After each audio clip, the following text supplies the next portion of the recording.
Shalom, estimados amigos y hermanos, un saludo afectuoso de parte de la comunidad Menorá en Heredia, Costa Rica. Hoy vamos a compartir un estudio que se llama La Tevilá como ritual de purificación. Es un estudio amplio y esperamos que sea para su edificación personal y espiritual. Soy la hermana Ana Lucía Piedra y me acompaña mi esposo Jesús Prende, ya que siempre todo lo hacemos juntos, como manda la Torá. Primero vamos a levantar nuestras manos para orar. Bendito seas tú, Abba Yahweh, nuestro Rey del universo y Rey de nuestra vida. Te pedimos de corazón tu Ruach HaKodesh para poder compartir este estudio de manera que llegue a ser de edificación espiritual para todos nosotros. En el nombre de tu amado Hijo, Yahoshua, nuestro Mesías. Amén y amén.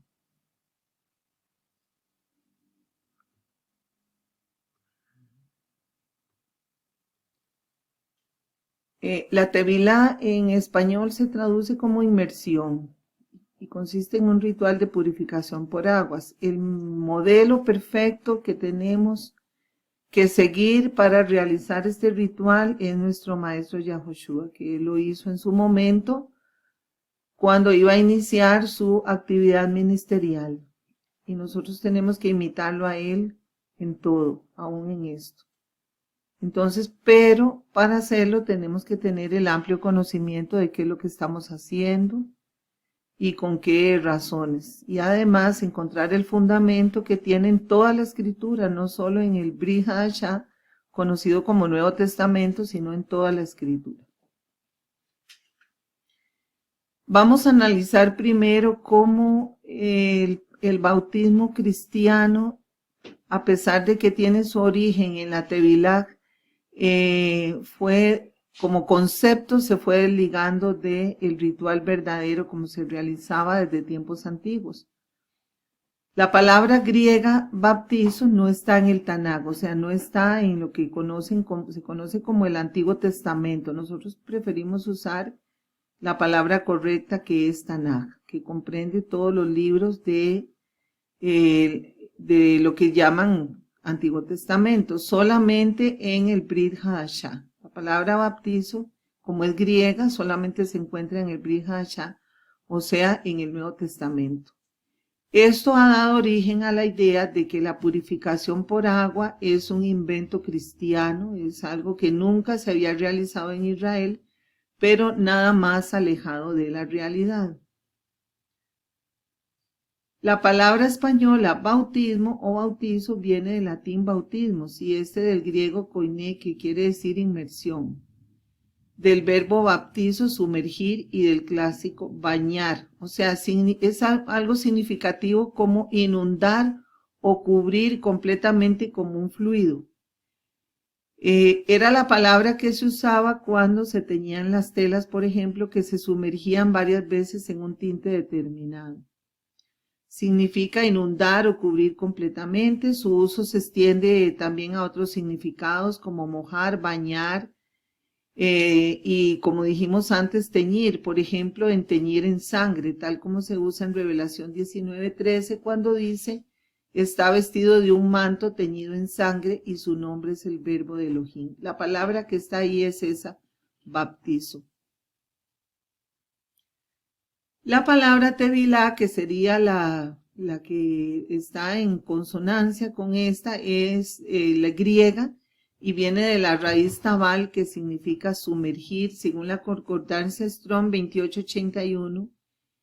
Es una raíz hebrea que va a comprender los siguientes significados: mojará, hundirás y sumergir. Y es un verbo, gramaticalmente es un verbo. Gracias a un tratado que Irineo, obispo de Lyon en el siglo II después del Mesías, se hizo alusión acerca del bautismo, sabemos que para los primeros tiempos, estamos hablando del siglo II apenas, bautizarse significaba nacer de nuevo. Este señor escribió: somos lavados de nuestras transgresiones por medio del agua sagrada y la invocación a Elohim. De esta manera somos regenerados espiritualmente como niños recién nacidos.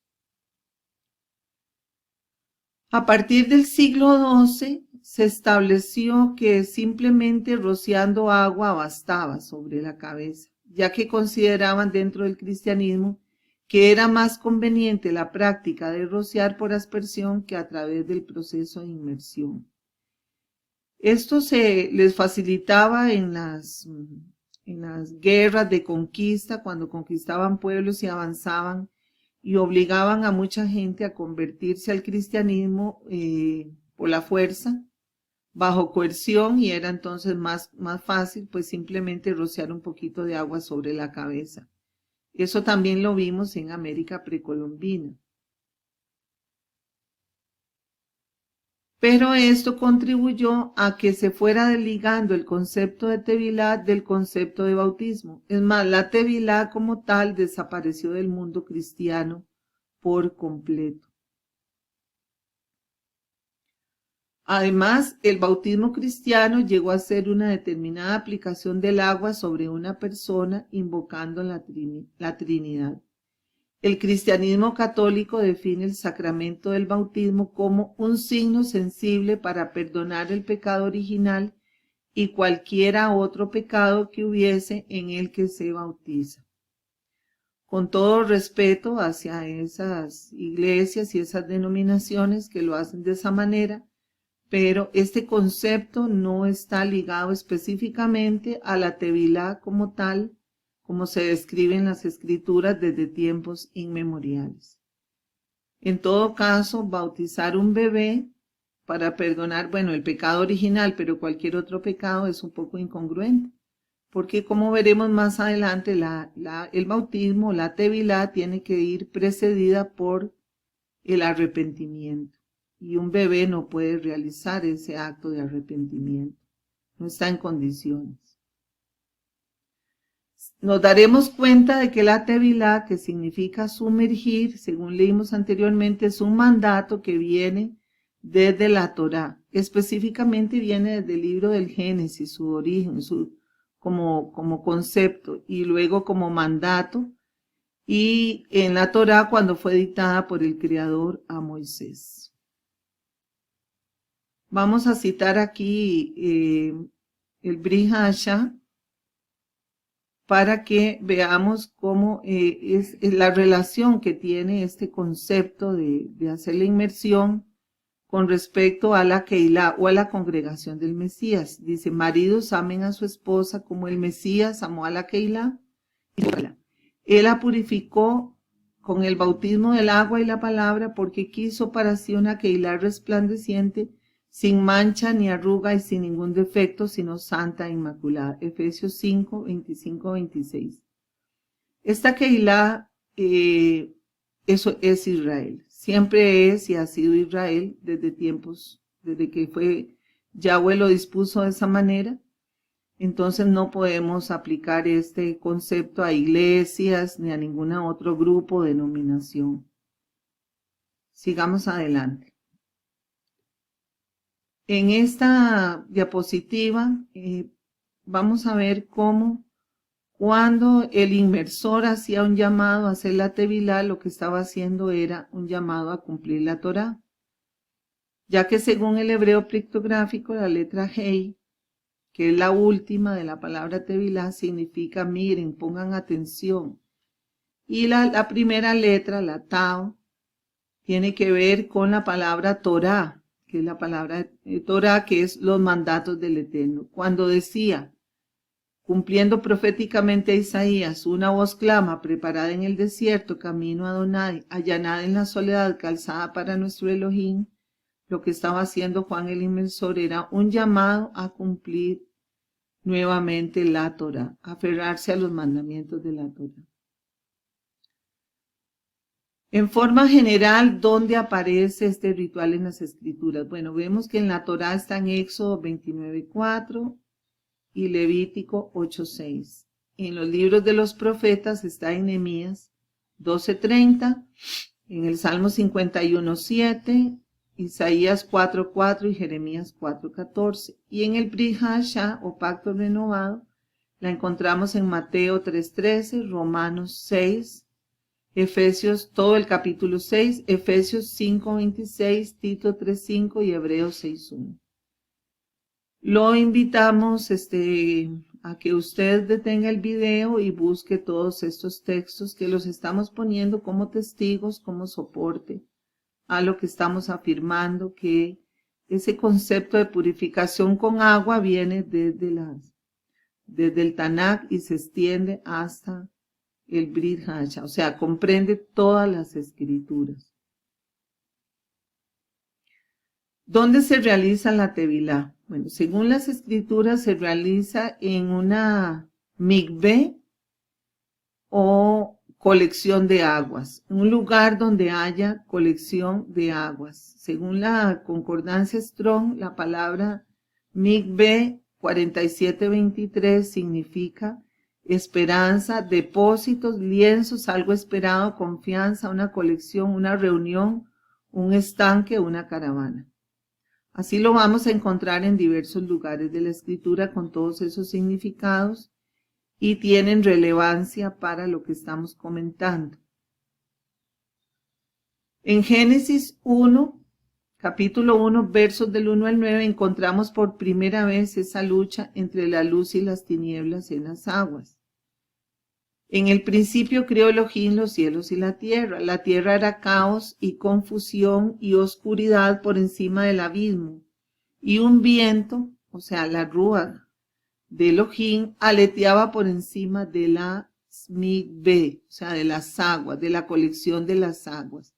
La palabra hebrea que se encuentra en ese pasaje es mikvé. Dijo Elohim, haya luz, y hubo luz. Vio Elohim que la luz estaba bien, y apartó Elohim la luz de la oscuridad, y llamó Elohim a la luz día, y a la oscuridad la llamó noche. Y atardeció y amaneció día primero. Dijo Elohim, haya un firmamento por en medio de las aguas, que las aparte unas de otras. E hizo Elohim el firmamento y apartó las aguas de por debajo del firmamento, de las aguas de por encima del firmamento, y así fue. Y llamó Elohim al firmamento cielos, y atardeció y amaneció día segundo. Dijo Elohim, acumúlense las aguas de por debajo del firmamento en un solo conjunto, y déjese ver lo seco, y así fue.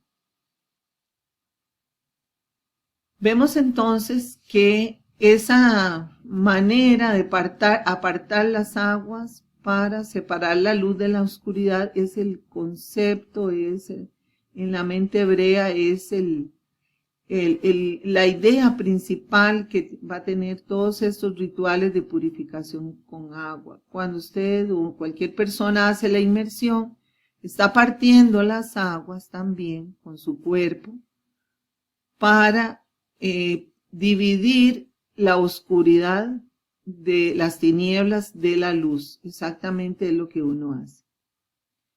También vemos que, como vimos en Strong, la palabra mikvé significa esperanza, como podemos leer en el libro de Esdras 10:2 y en Jeremías 14:8, lo cual nos resulta muy pertinente en relación con las consecuencias de realizar un acto de purificación, que es precisamente traer esperanza para Israel como nación y también a cada israelita. Leamos. Entonces Secanías, hijo de Jehiel, de los hijos de Elán, dijo a Esdras, hemos traicionado a nuestro Elohim al casarnos con mujeres extranjeras de parte de la gente del país. A pesar de esto, todavía queda una mikvé para Israel. Esdras 10:2. Adón, esperanza de Israel, mikvé de Israel, su salvador en el tiempo de la angustia. ¿Por qué te comportas como un extranjero en el país, como un viajero que solo acampa para pernoctar? Jeremías 14:8. Entonces, a pesar de lo caído que podamos estar, de lo mal que podemos haber transitado nuestros caminos, cuando hacemos la tevilá tenemos una esperanza. La esperanza es uno de los sentimientos más importantes para Israel. Hasta su himno nacional se llama esperanza. Tiene ese nombre también, Hatikva, que viene también de la raíz de mikvé. Podemos ir relacionando entonces, repito, cómo el partir las aguas es una sombra profética que divide la oscuridad de la luz. La sombra profética continúa durante el diluvio universal.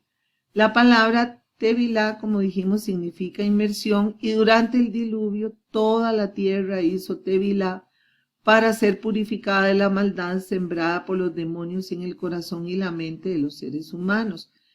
Después de esto, la tierra emerge de las aguas, limpia y purificada. Léase también, si gusta, Primera de Pedro, capítulo 3, versos del 10 al 23. La Tevilá, algo tan común y conocido por el pueblo israelita, era algo tan común y conocido por el pueblo israelita que cuando Juan el Inmersor, conocido como Juan el Bautista, llamó al pueblo al arrepentimiento, ellos no dudaron de qué se trataba, pues lo habían practicado por siglos. El inmersor no estaba haciendo nada nuevo y no tuvo que dar grandes explicaciones al respecto. Todo el pueblo sabía a qué se refería con eso. La Tevilá está relacionada con el agua como símbolo de pureza y consagración, una forma de renunciar a la contaminación exterior del mundo y presentar un cuerpo limpio delante del Eterno, apto, kosher para toda buena obra. No solamente una limpieza física, sino una limpieza espiritual, física y mental. O sea, listo para hacer la obra del Eterno. ¿Cuándo se debe practicar la Tevilá? La Tevilá se practica para marcar o determinar un comienzo, un renacer, o bien al practicar Teshuvá, o sea, arrepentimiento por el pecado y anhelo de retornar al buen sendero. Es obvio que en el transcurso de la vida estas necesidades no van a ser una sola vez, sino muchas veces. Nosotros caemos una y otra vez, nos volvemos a levantar, y lo ideal es que hagamos Tevilá cada vez que tengamos que hacer un proceso de arrepentimiento por alguna falta cometida.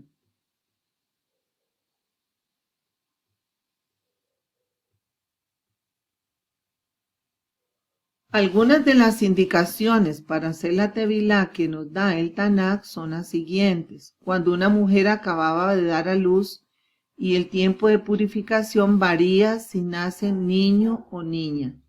Eso está en Levítico 12:1-8 y también en Lucas 2:21-24. La explicación a todos estos mandatos es sumamente profética y las vamos a ir estudiando conforme avancemos en las parashot, en las porciones semanales. Ahorita no podemos detenernos en esto porque el tema central es otro. Cuando se tocaba un cuerpo muerto, como en Números 19:11, cuando se contaminaba a la persona con lepra, según Levítico capítulo 13, versos 1 al Levítico capítulo 13 versos 1 y 14 versos 7, Segunda de Reyes capítulo 5 y Mateo capítulo 8 del 1 al 4. Al respecto, vale la pena notar que al tercero y séptimo día, la persona afectada y sanada por lepra debía hacer el respectivo acto de Tevilá. Se realiza la Tevilá cuando se acepta a un maestro que nos guíe en el camino de la Torá. Esto es sumamente importante que nosotros como israelitas nazarenos entendamos. En Israel, cuando una persona acepta a un maestro que lo guíe en el cumplimiento de la Torá, de acuerdo a su enseñanza y de acuerdo a su interpretación, entonces hace Tevilá manifestando públicamente que va a seguir los mandamientos con la guía de ese maestro. En nuestro caso, el único maestro que aceptamos es a Yahoshua, nuestro Mesías. Él nos dijo: yo soy el camino, la verdad y la vida. Nadie llega al Padre si no es por mí. Eso está en Juan 14:6. Y también dijo: pero ustedes no se hagan llamar rabí, porque uno solo es su rabí y todos ustedes son hermanos. Mateo 23:8. Él es la única cabeza que nosotros aceptamos. Todos estamos bajo la guianza de Él en la interpretación de los mandamientos.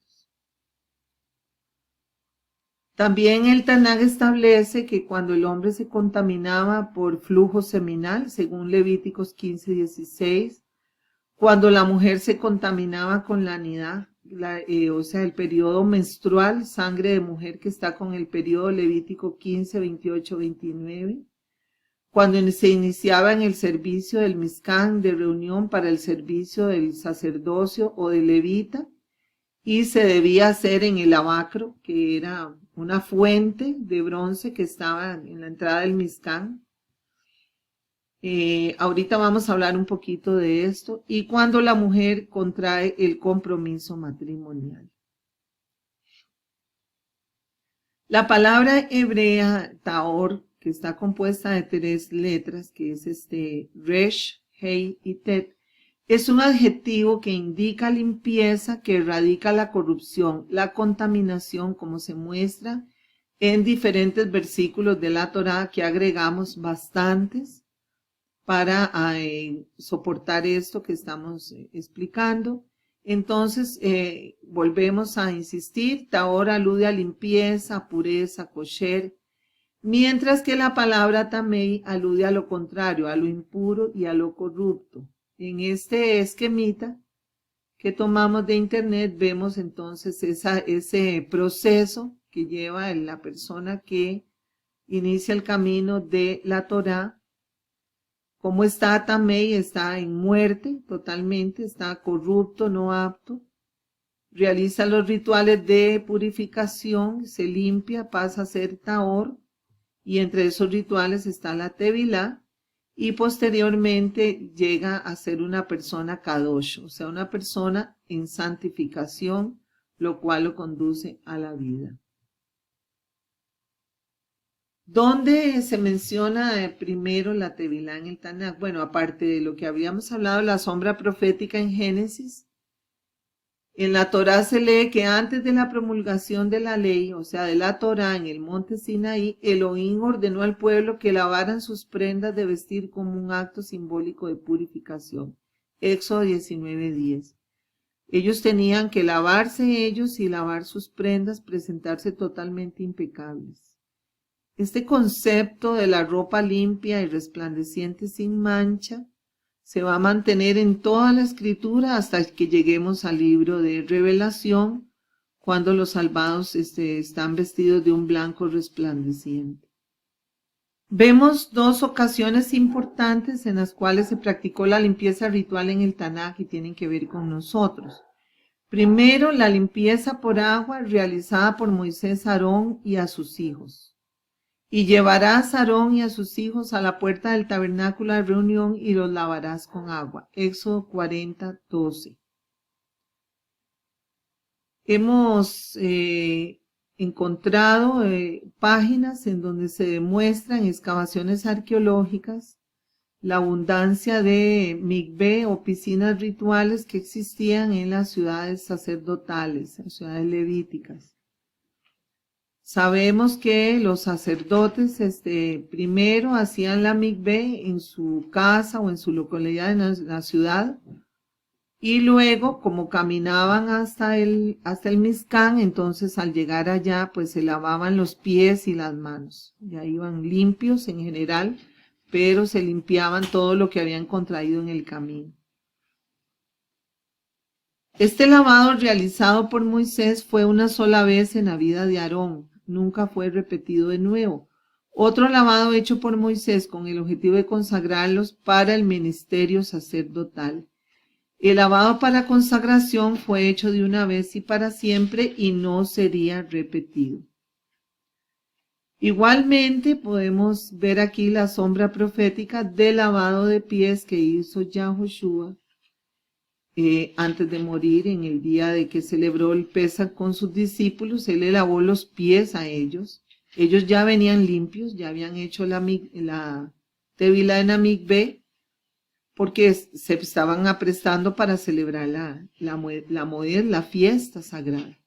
Pero Yahoshua le limpia los pies, les lava los pies, porque los estaba consagrando para el ministerio sacerdotal que iba a comenzar según el orden de Melquisedec, luego de que él muriera, de ese Pesaj renovado. Sin embargo, la Torá prescribía a Aarón un lavado continuo cada vez que entrara al tabernáculo de la reunión, como leemos. Harás también una fuente de bronce con su base de bronce para lavar, y la colocarás entre el tabernáculo de reunión y el altar, y pondrás en ella agua, y de ella se lavarán Aarón y sus hijos las manos y los pies.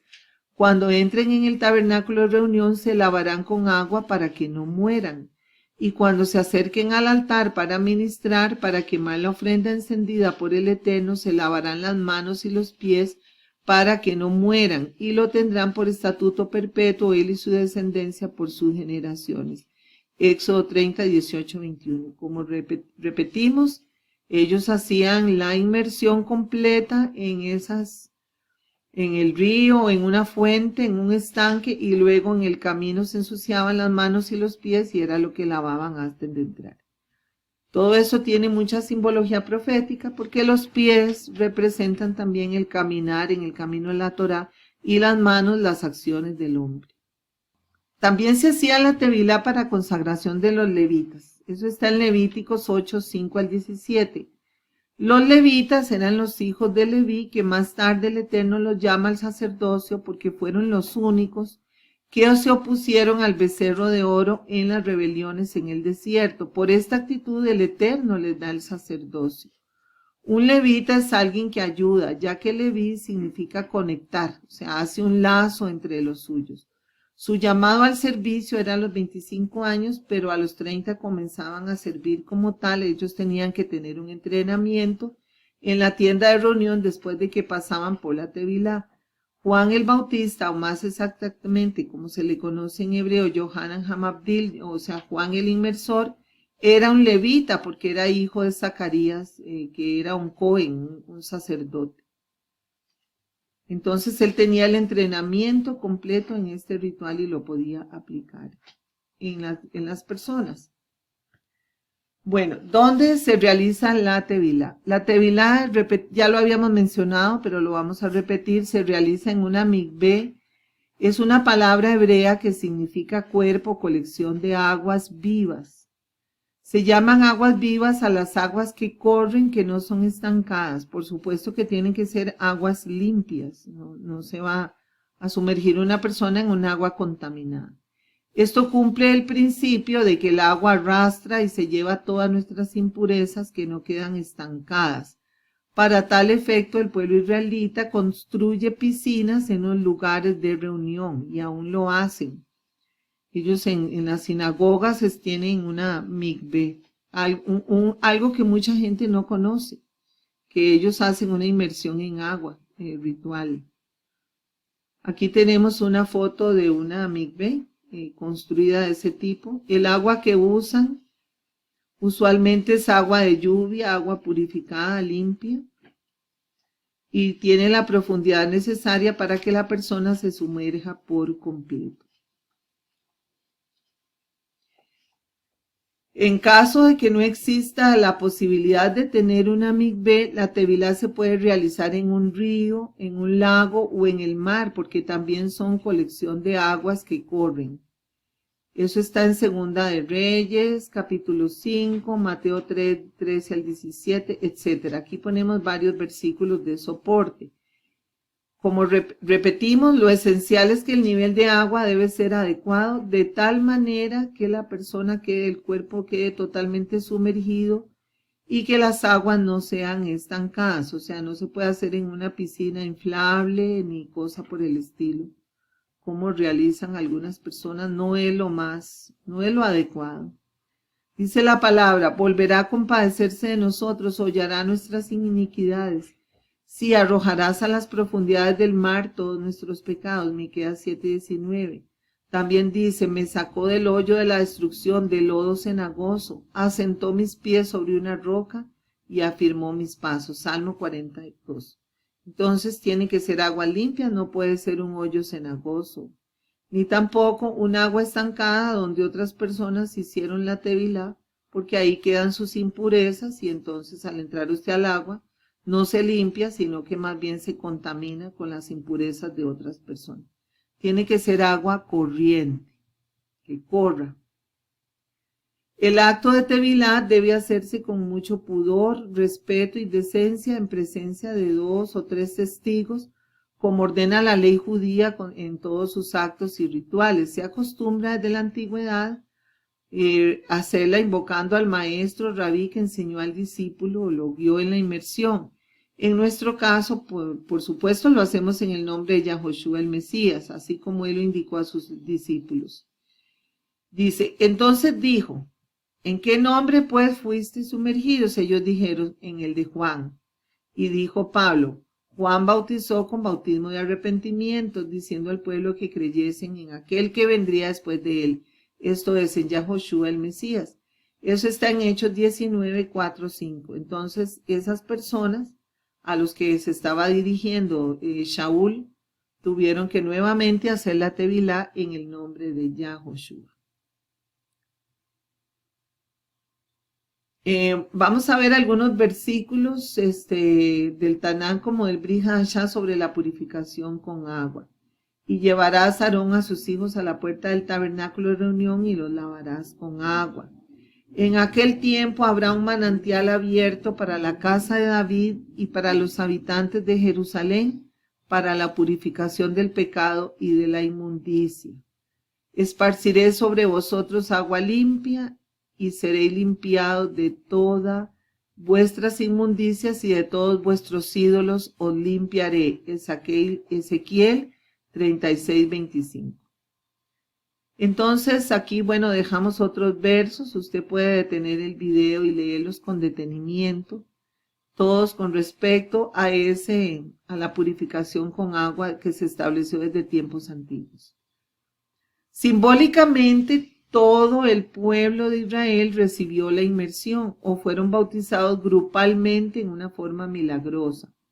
Veamos, porque no quiero, hermanos, que ignoren que nuestros padres todos estuvieron bajo la nube y todos pasaron al mar, y todos en Moisés fueron bautizados en la nube y en el mar, y todos comieron el mismo alimento espiritual y todos bebieron la misma bebida espiritual, porque bebían de la roca espiritual que los seguía, y la roca era el Mesías.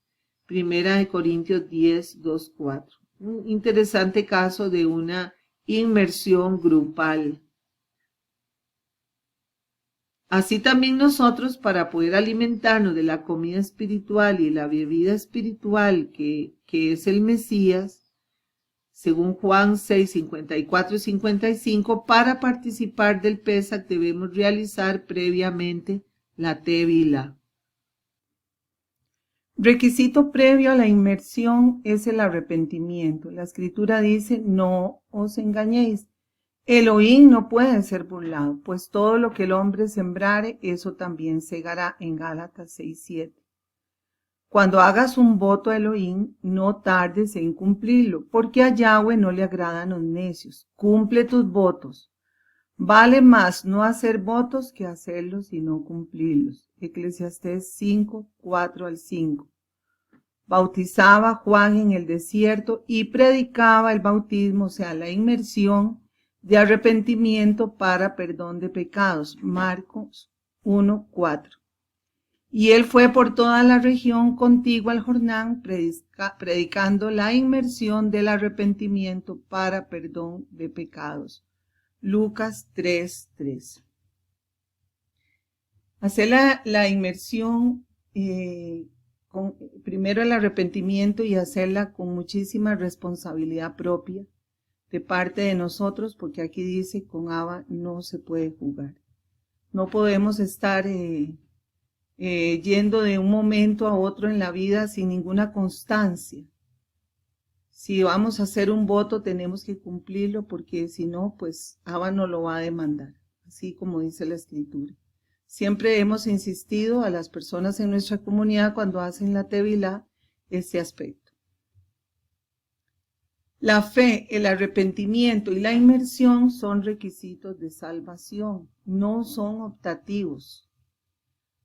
Dice la palabra, arrepentíos y realice la inmersión cada uno de vosotros en el nombre de Yeshua el Mesías para perdón de los pecados, y recibiréis el don del Espíritu Santo, o sea, de la Ruach HaKodesh. Hechos 2:38. El que creyere y realice la inmersión será salvo. Marcos 16:15. Esto lo decimos porque hay personas que tienen alguna tendencia a considerar que la inmersión es algo que se puede dejar de hacer, que no es necesario. Pero la Escritura, como vimos, no enseña totalmente lo contrario, es un requisito. Ahora vamos a repasar ese concepto de morir y volver a nacer. Citando la Escritura leemos, ¿o no sabéis que todos los que hemos sido sumergidos en el Mesías Yahoshua, hemos sido sumergidos en su muerte? Porque somos sepultados juntamente con él para muerte por la inmersión, a fin de que como el Mesías resucitó de entre los muertos por la gloria del Padre, así también nosotros andemos en una vida nueva. Romanos 6:3. Sepultados con él en la inmersión, en el cual fuisteis también resucitados con él mediante la fe en el poder de Elohim que le levantó de los muertos. Colosenses 2:12. La Tevilá no es optativa, repetimos, y les dijo, id por todo el mundo y predicad el evangelio a toda criatura. El que creyere y realice la inmersión será salvo, mas el que no creyere será condenado. Marcos 16:15. Arrepentíos y bautícese cada uno de vosotros en el nombre de Yahoshua el Mesías para perdón de los pecados, y recibiréis el don de la Ruach HaKodesh. Hechos 2:38. Esto lo repetimos como acostumbra hacer Abayahu en su palabra. Cuando se repite algo 2 veces es porque tiene mucha importancia. Recalcamos que no es optativa. En cuanto a este texto de Mateo 28:19 que aparece en algunas versiones bíblicas, casi todas, aunque últimamente ha sido quitado porque se reconoce que es espurio, es apócrifo, fue agregado posteriormente. No aparece en ninguno de los manuscritos y códices primeros y además no tiene un contexto que lo soporte. Dice, por tanto vayan y hagan discípulos a todas las naciones, bautizándolos en el nombre del Padre, del Hijo y del Espíritu Santo. Repetimos, Mateo 28:19. No existe ninguna evidencia de que los apóstoles utilizaran en la inmersión esos nombres. Ellos en la inmersión solamente lo hacían en el nombre de Yeshua, como vemos en los siguientes textos en la Biblia. Hechos 10:48, 2:38 y 19:5. Muy probablemente fue agregado en tiempos posteriores para soportar la falsa doctrina de la Trinidad. Ha sido comprobado, repito, que fue agregado mucho después de las primeras versiones de las escrituras del Pacto Renovado y pues ya siguiendo fielmente los escritos originales ha sido eliminado de muchas traducciones bíblicas. El concepto del nuevo nacimiento, era antiguo para los estudiosos de las escrituras hebreas. Renovarse en forma continua y purificarse en cada nuevo comienzo era parte de la esencia de la vida espiritual del pueblo hebreo. Por eso Yeshua increpó a Nicodemo cuando demostró no saber del tema al referirse él al nuevo nacimiento. Y tú, siendo maestro de la ley, o sea, de la Torá, siendo maestro de la Torá en Israel, ¿no sabes esto? Juan 3:10, porque se supone que era un tema que era conocido sobre todo para una persona estudiosa, un maestro de Torá. No era nada nuevo. Así pues, la mikvé es como un útero. y el que hace la inmersión emerge del agua en un nuevo nacimiento. Cuando un niño nace, eso es lo que hay, una explosión de agua, una salida de agua abundante, y igualmente la persona cuando emerge del agua es como si naciera como un niño. Por esta razón es costumbre del pueblo judío realizar la inmersión estando dentro del agua en posición fetal. Debe estar en el agua de pie y sumergirse por completo. No es necesario que nadie lo toque, lo empuje al agua ni nada parecido. Solo si es necesario, si lo necesita porque es una persona mayor o con alguna discapacidad. Es el que realiza la inmersión, el que invoca el nombre del maestro. Es la misma persona. No tiene ni debe hacer juramentos previos ni nada parecido. Esas son cosas que han agregado algunas denominaciones para convertir la inmersión en como en un pacto de afiliación a sus respectivas comunidades o grupos religiosos, jurando una lealtad y eso no existe. Y recordemos que debe hacerse en presencia de 2 o 3 testigos. Aquí ponemos un link de un video en YouTube donde hay una inmersión en el río Jordán en Israel por parte de mi esposo, para que podamos más o menos vislumbrar cómo se realiza. Si usted quiere, puede copiar y pegar ese link y puede ver cómo se realiza la inmersión. En esa oportunidad, él lo hizo 7 veces porque lo hizo como lo hizo Naamán, que Naamán esa historia de Naamán, que ahorita la vamos a mencionar más adelante, es pues la única descripción real de cómo se hacía una tevilá en el antiguo Israel. ¿Qué pasa si yo no tengo posibilidad de contar con testigos? Aquí en el exilio, pues hay muchos hermanos que están aislados, que no tienen una comunidad, que no tienen ninguna persona que lo acompañe y que pueda testificar del hecho. Sí quiero aclarar que hay personas que también han llevado de testigos a personas que no son miembros de la fe, no guardan la misma fe, pero sí pueden testificarlo, porque Naamán, cuando se sumergió en el Jordán, estaba acompañado de sus compatriotas que eran personas paganas y le sirvieron de testimonio de lo que él estaba haciendo. Entonces puede hacerse esa salvedad, pero si del todo no cuenta con testigos, haremos como hizo Moisés en Deuteronomio capítulo 30, 19, 4, 26 y 31, 28. Moisés puso como testigos a los cielos y la tierra en esos casos. La creación entera puede ser testigo de nuestra intención de cruzar, formar parte de la comunidad espiritual que tiene a Yeshua como maestro rabino y dejar atrás la vida de la carne y del pecado. Dice la Escritura: prestad atención, oh cielos, y dejadme hablar, y escuche la tierra las palabras de mi boca. Deuteronomio 32:1. ¿Qué pasa si una persona no puede sumergirse por completo por un impedimento físico o también por una enfermedad que padezca, sea un problema respiratorio, sea por la edad también, que es muy senil?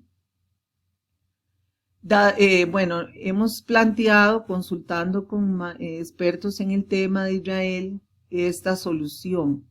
Dado que la mikvé es una colección de aguas, un hermano o hermana en esa condición que describimos puede hacerla en un baño, en un jacuzzi, debajo de una aspersión o regadera, de manera que el agua le corra abundantemente desde la cabeza a los pies. En el antiguo Israel vemos varios tipos de purificación de esa manera diferente, como en Levíticos 8:6, Éxodo 9:4 y Nehemías 12:30, etc. Todo ello obedece a que es un paso que antecede al encuentro con lo santo, con lo Kadosh. La Tevilá purifica, confirma, certifica, compromete el nuevo camino en la vida con el fin de formar parte del pueblo de Israel y de amar los mandamientos de Yahweh. Vamos a agregar algunos datos interesantes sobre el ritual de la Tevilá que nos pueden ilustrar un poco más sobre este ritual. Básicamente lo que debe hacerse ya lo enseñamos, pero vamos a agregar algunos datos muy interesantes. El río Jordán nace en las cumbres nevadas del monte Hermón. En este monte Yahshua fue donde presentó el milagro de la transfiguración, acompañado de las figuras de Moisés y Elías. Eso está en Marcos 9:2 y en 2 de Pedro 1:18 y otros versos que ponemos como testimonio. El río Jordán recoge las aguas de numerosos manantiales y desemboca en el mar de Galilea. Frente a sus aguas está el monte Nebo, el lugar donde Moisés vio la tierra prometida de lejos, Deuteronomio 34:1, y en donde murió, aunque nunca se supo dónde estaba su sepultura. Judas 1:9 y Deuteronomio 34:6. Después de alimentar el mar de Galilea, el río Jordán sigue su curso hasta el mar Muerto, donde desemboca finalmente. Es el río más importante, casi que el único, que se pueda calificar como tal en la tierra de Israel y la recorre totalmente de norte a sur. Y era el lugar escogido de preferencia para realizar la Tevilá en tiempos bíblicos. Elías ascendió a los cielos en el río Jordán acompañado de su discípulo Eliseo. Antes cruzó el río Jordán separando las aguas con su manto. Recordemos el simbolismo de separar las aguas desde Génesis. Todo eso está narrado en 2 de Reyes, capítulo 2, versos del 1 al 13. Eliseo aquí también recibió triple porción de la Rúach de Elías. Elías es la sombra profética de Juan el Inmersor. Eso lo leemos en Malaquías 3:1, Malaquías 4:5 al 6, Lucas 1:7, Lucas 3:4 y Juan 1:23. Veamos aquí estos dos versos. Yo envío a mi mensajero para que prepare el camino delante de mí. Malaquías 3:1.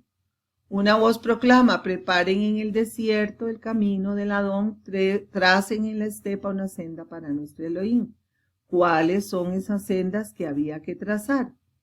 Isaías 35:8. Allá habrá una senda y un camino que se llamará Camino Santo. No lo recorrerá ningún impuro, ni los necios vagarán por él. Isaías 35:8. Pues ese es el camino que tomarán todos los que siguen en pos del Mesías hacia el mundo venidero, una vez que hacen la Tevilá. Otro dato profético es que Yahshua hace la inmersión en el mismo lugar en donde el pueblo de Israel cruzó el río Jordán, al mando del otro Yahshua, conocido como Josué, que es su sombra profética, portando el arca de la alianza que contenía la Torá. En Juan 1:28-29 leemos que el lugar en donde Juan hacía las inmersiones era en Betábara, traducido como Betania, y ahí llegó Yahshua. Bet, según Strong 1004, quiere decir casa, y Abará 5679 quiere decir un lugar de cruce. En algunas traducciones lo nombran también Bet Jini o casa del cruce de los hebreos. Entonces, eso es muy significativo porque como la palabra hebreo precisamente es cruzar, quiere decir ir al otro lado, cuando hacemos la Tevilá, eso somos, hebreos que estamos cruzando llevando la Torá. Salimos de Egipto hacia la conquista de la tierra prometida. Y en ese mismo lugar hace la única inmersión ampliamente descrita en las Escrituras, como mencionamos antes, que fue la de Naamán el sirio. La historia de Naamán está llena de sombras proféticas y enseñanzas para nosotros. Naamán es un gentil, un pagano idólatra. Llega a Israel cubierto de lepra y sabemos que la lepra es un símbolo del pecado, aconsejado por una niña esclava hebrea que tenía en su casa, una niña hebrea. Negándose al principio él a hacer la inmersión en ese lugar, luego accede a sumergirse en el Jordán 7 veces. ¿Por qué 7 veces? Porque simboliza la creación entera caída que va a ser redimida. Con el número 7, que es el número completo y que es el número del Shabbat y el número del milenio. Todo eso es tremendamente profético. Naamán sale del agua limpio de cuerpo y de alma, completamente purificado él, su ser entero. Y desde ese momento reconoce que solo hay Elohim en la tierra de Israel, o sea que el único Elohim que existe es Yahweh, el único todopoderoso creador. Y pide que le den una carga de la tierra de Israel. Quiere llevarse una carguita de tierra, pues ya se siente israelita. Igual a nosotros, aunque estemos alejados de la tierra de Israel, ¿quién nos lleva una carguita de la tierra de Israel en su corazón? Que nos hace palpitar cada vez que la vemos en fotos o en videos. ¿Quién no siente ese cariño, ese amor por la tierra de Israel, la tierra prometida? Naamán le dice a Eliseo que lo excuse, pues por un asunto de protocolo tiene que acompañar a su rey a ofrecer culto al dios Rimón. Eliseo no le impide hacer eso y le dice, vete en paz, o sea, vete en shalom. La enseñanza de esto es que al realizar la tevilá comienza un proceso. La persona no termina ahí, es que comienza. Igual que el pueblo de Israel al cruzar el río Jordán llevando la Torá, los hebreos en ese lugar de cruce, al cruzar el río después de partir las aguas ahí, comienza una batalla espiritual, una batalla, para ellos física, para nosotros espiritual, con los pueblos idólatras que tenían espíritu demoníaco que habitaban esa tierra. También nosotros al cruzar comienza la batalla espiritual. Antes de eso no la teníamos, porque estábamos a gusto en medio del pecado, en medio del mal. Pero bueno, ahí es donde comienza también una vida hacia la santificación, hacia el Padre, hacia la Jerusalén renovada, hacia la esperanza. Es un proceso, un caminar, una ascensión. No se puede, como pretendían algunos con los recién convertidos, que solo leemos en Hechos 15, pretender que todos cumplan la Torá apenas salgan de las aguas, como ocurría con los primeros creyentes. No vamos a pedirle a un niño recién nacido que camine, que corra, que coma carne y que coma solo. Tiene que comenzar paso a paso el proceso, ayudado por la comunidad y por la Ruach HaKodesh. En Hechos 15:21 se ratifica que la Torá se enseñaba en las sinagogas cuando se quejaron los discípulos de que algunos pretendían que la gente recién convertida ya cumpliera toda la Torá, y entonces la Torá se estaba enseñando en las sinagogas y ellos iban a ir aprendiendo poco a poco, igual que hacemos todos nosotros. Siempre y cuando el camino sea constante. La palabra dice que 70 veces cae el justo y 70 veces se levanta.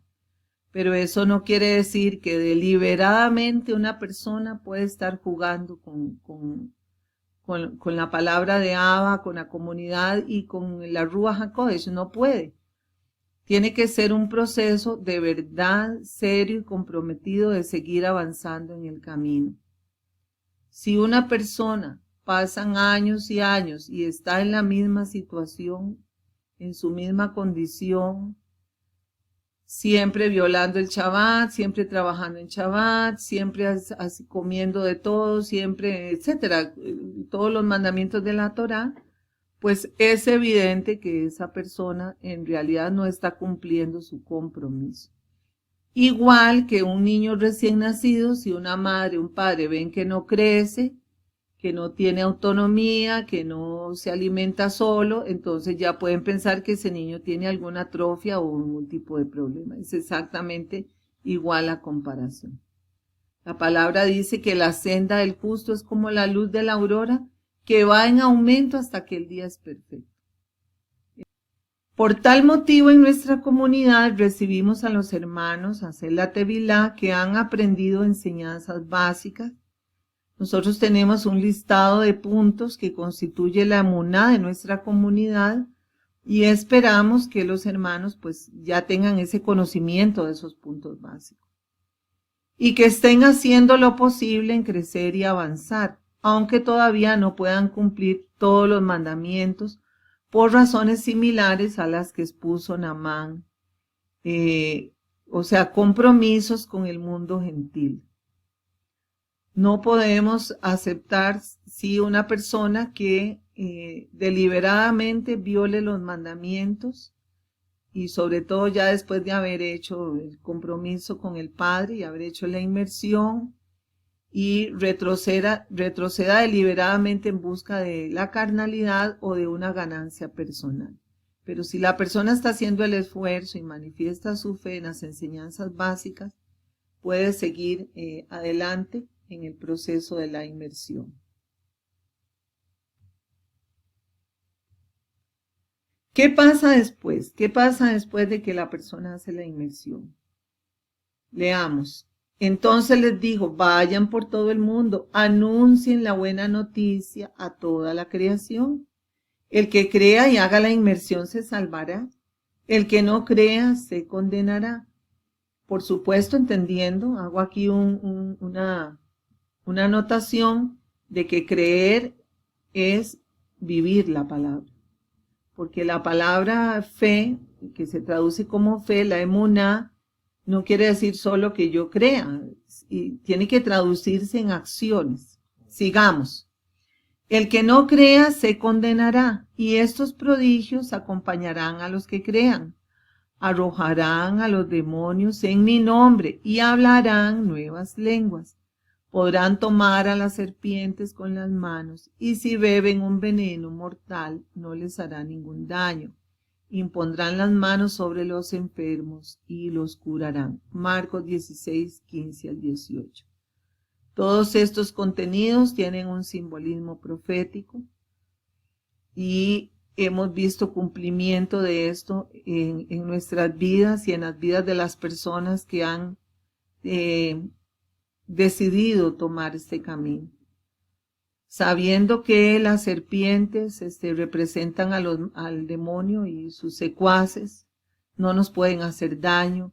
El veneno mortal son las falsas doctrinas que habíamos heredado, ya no nos dañan, ya no nos destruyen.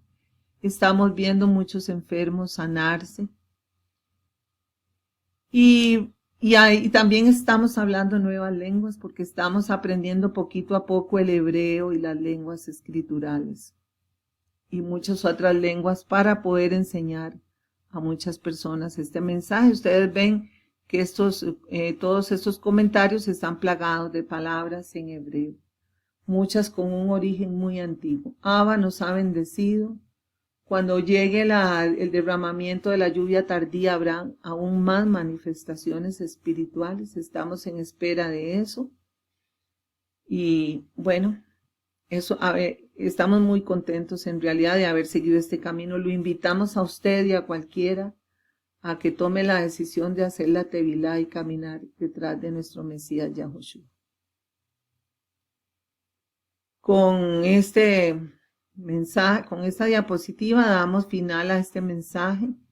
Esperamos que haya sido de información, pero sobre todo de alimento espiritual. Muchas gracias por su atención y hasta la próxima. Shalom a todos.